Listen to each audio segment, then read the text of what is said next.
प्रिय क्रांती मित्र हो, जय भीम, जय अशोक, जय संविधान, जय भारत। 15 मार्च हा बहुजन समाज पक्षाचे संस्थापक नेते आणि बहुजन महानायक मान्यवर कांशीराम साहेब यांचा जन्मदिन। या जयंती दिनी दरवर्षी संपूर्ण देशभरामध्ये विविध कार्यक्रम होतात, परंतु ह्या वर्षी या जयंतीला एक वेगळे आणि विशेष असं महत्व प्राप्त झालं होतं। मित्रांनो, उत्तर प्रदेशमध्ये 2027 मध्ये विधानसभा निवडणुका घोषित होणार आहे। तिथे हे विधानसभेच्या निवडणुका आहेत, वातावरण विधानसभा निवडणुकीचं वातावरण आहे। अशा वेळेला मान्यवर कांशीराम साहेबांची जयंती तिथं उत्तर प्रदेशमध्ये एक वेगळ्या पद्धतीनं साजरी करण्यात आली।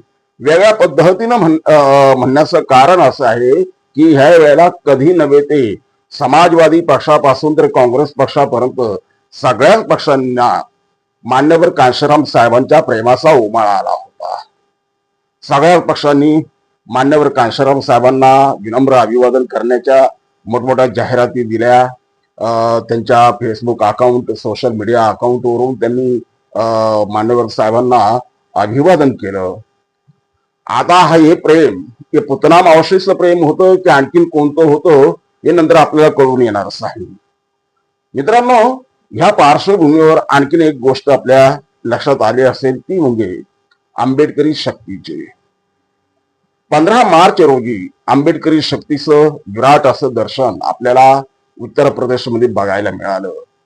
बाराबंकीमध्ये खासदार चंद्रशेखर रावण यांची जी सभा झाली ती ऐतिहासिक सभा होती। तर दुसरीकडे बहन मायावती यांच्या नेतृत्वाखाली झालेला कार्यक्रम हा देखील ऐतिहासिक कार्यक्रम होता।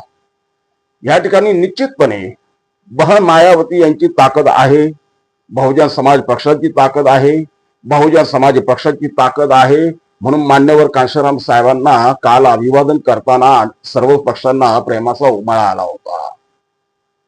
हे नाकबूल करून चालणार नाही।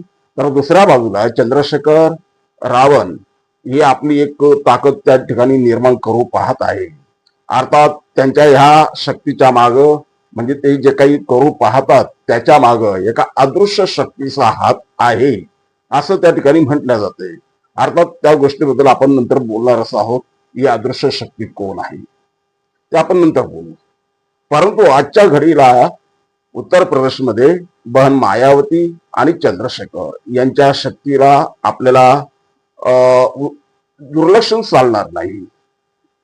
अर्थात जर आपल्याला विधानसभा निवडणुका उत्तर प्रदेशमध्ये जिंकायच्या असतील तर चंद्रशेखर आणि बहन मायावती यांनी एकत्रित आलं पाहिजे। परंतु बहन मायावती आणि चंद्रशेखर यांना एकत्रित येऊ देतील का? जे प्रस्थापित पक्ष आहे तिथले ते बहन मायावती आणि चंद्रशेखर यांना एकत्रित येऊ देतील का, हा सगळ्यात महत्वाचा मुद्दा आहे। तुम्हा आम्हाला कितीही वाटलं, उत्तर प्रदेशमधील आंबेडकरी जनतेला कितीही वाटलं की बहन मायावती आणि चंद्रशेखर भाई यांनी एकत्रित येऊन लढलं पाहिजे, तरी सुद्धा ते तसं होणार नाही। कारण मी म्हटल्याप्रमाणे एक अदृश्य शक्ती आहे, जी अदृश्य शक्ती या दोघांना एकत्रित त्या ठिकाणी येऊ देणार नाही।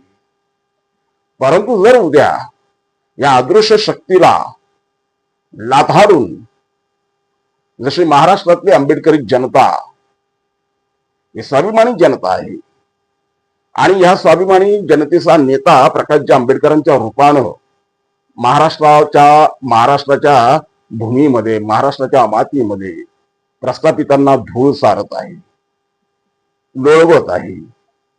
तसा जर स्वाभिमानीपणा उद्या भाई चंद्रशेखर यांनी दाखवला, बहन मायावती यांनी दाखवला, तर जी कोणी अदृश्य शक्ती या दोघांमध्ये भेद निर्माण करत आहे किंवा या दोघांना एकत्रित येऊ देत नाही, त्या शक्तीला लाथाडून जर उद्या भविष्यात हे दोघं एकत्रित आले तर उत्तर प्रदेशमध्ये सरकार आपलं असणार आहे, आंबेडकरी विचारांचं असणार आहे। बाबासाहेबांचं लेकरू पुन्हा एकदा बहन मायावती यांच्या नंतर मुख्यमंत्री म्हणून आपल्याला त्या ठिकाणी बघायला मिळणार आहे। बघूया दोघं एकत्रित येतात की नाही। परंतु मान्यवर कांशाराम साहेबांच्या जयंती दिनी जे आंबेडकरी जनतेचं विराट दर्शन आपल्याला झालं, ते दर्शन विधानसभा निवडणुकांमध्ये व्हावं हीच तुमच्या आमच्यासारख्या प्रामाणिक आंबेडकरी कार्यकर्त्यांची इच्छा असणार आहे आणि ती फलद्रूप व्हावी एवढी सदिच्छा. जय भीम.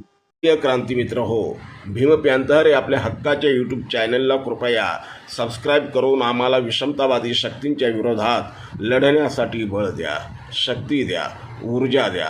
कमेंट करा, लाईक करा, शेअर करा.